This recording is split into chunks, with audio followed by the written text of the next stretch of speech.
Hi again, and now I would like to mention that all these weaknesses and targets that we studied are so important that we can sometimes even sacrifice material, a lot of material, to gain them.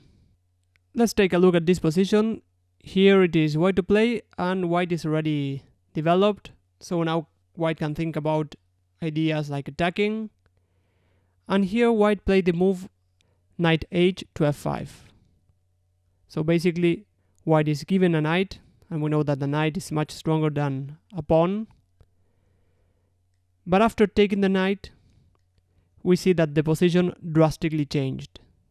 First of all, the pawn structure is different because now black doesn't have the pawn on g6, and we see how weakened black's pawns have become. For example, this pawn on f7 now is isolated, this pawn on d6 is being attacked, and white has also opened this g file, so white can also attack. For example, the move queen to g5 here would be very strong because we're already looking at the king, now that there's no pawn on g6.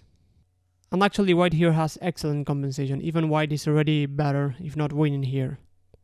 So black continued with h6 to stop queen to g5, but other idea that white had was to play the move rook to e3. So if we can't bring the queen, then we bring the rook to g3 to attack.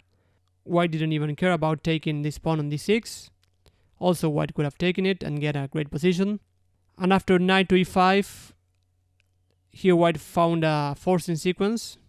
When we studied attack, we discussed that forcing sequences normally, if they work, they're the best because we leave less options to our opponent. And after taking on g7, taking rook g3, here black played the move king to f8, but black didn't have very good alternatives. After knight to g6, then we have the strong queen to f4. This knight is pinned, so it can take the queen, and also we are gaining this knight. And after king to h7, queen f4 was very strong, and the attack is just winning.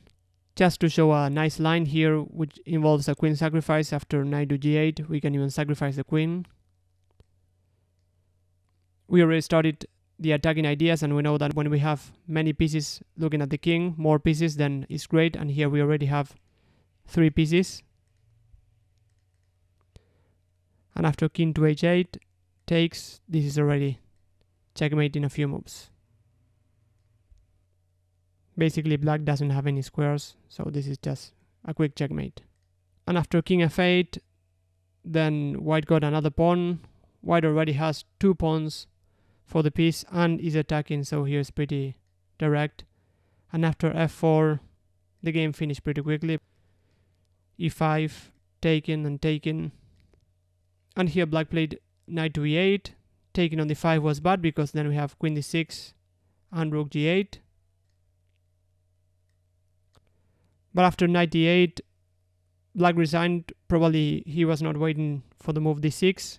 That would have to give back a knight, and white is still attacking, so the game is over. So here we see that for the sacrifice, white got a better pawn structure, so white created weaknesses. White got the f5 square for the knight. Let me go back here.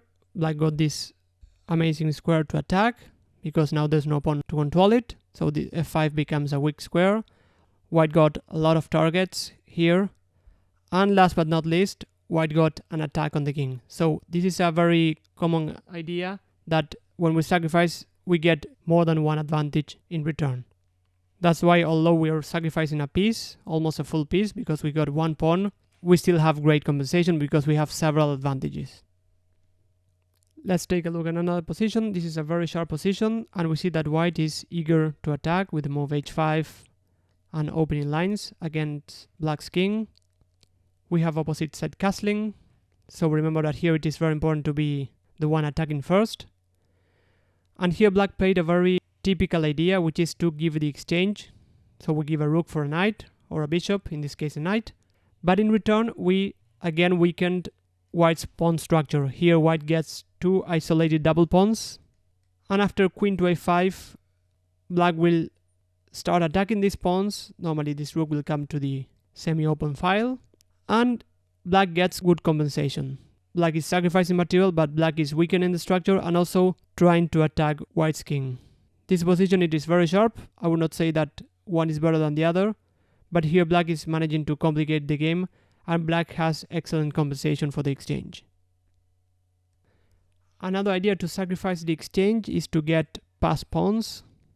In this position, we see that black has a pawn majority on the queen side, 2 against 1. But pushing the pawn would probably lead nowhere because this pawn can be blocked. Even white might try to block it with the knight rather than a queen. Remember that normally knights, they are good blocking pieces. So there's no way to progress here. And also this pawn might even become a target.